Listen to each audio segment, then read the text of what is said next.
આ ગુજરાતની અંદર અનેક પ્રાઇવેટ કંપનીઓ મોટા પ્રમાણમાં છે, પણ ક્યાંક આપણે દીકરા દીકરીને નોકરી માટેની વાત હોય તો 21મી સદી એ ટેકનોલોજી અને જ્ઞાનની સદી છે, અને એ પ્રમાણેની માંગનું આપણે એજ્યુકેશન મેળવેલું ના હોય તો આપણને એ કંપનીમાં સારી મોટા હોદ્દાવાળી નોકરી ના મળે. અને આપણું મગજ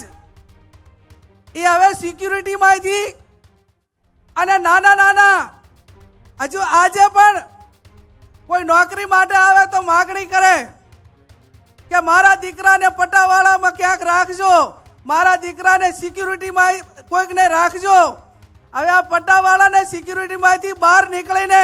ઠાકોર સમાજનો દીકરો આઈએસ ને આઈપીએસ બને, કોઈ કંપનીની અંદર એન્જિનિયર બને, મિકેનિકલ બને, આ સપના જોવા માટે આજે આ સમાજ એ આ ભેગો થયો છે. અને સપના એ વાતો થકી નહીં પણ વ્યવસ્થા થકી થાય, અને વ્યવસ્થાઓ એવી કરવી જોઈએ કે ભલે નાનું કામ થાય, મજબૂતાઈ વાળું થાય, પરિણામ લક્ષી થાય, અને પરિણામ લક્ષી થાય તો જ આ સમાજનો અતૂટ વિશ્વાસ છે એ ભરોસો આપણા ઉપર, નેતાઓ ઉપર ને આગેવાનો ઉપર ટકી રહે.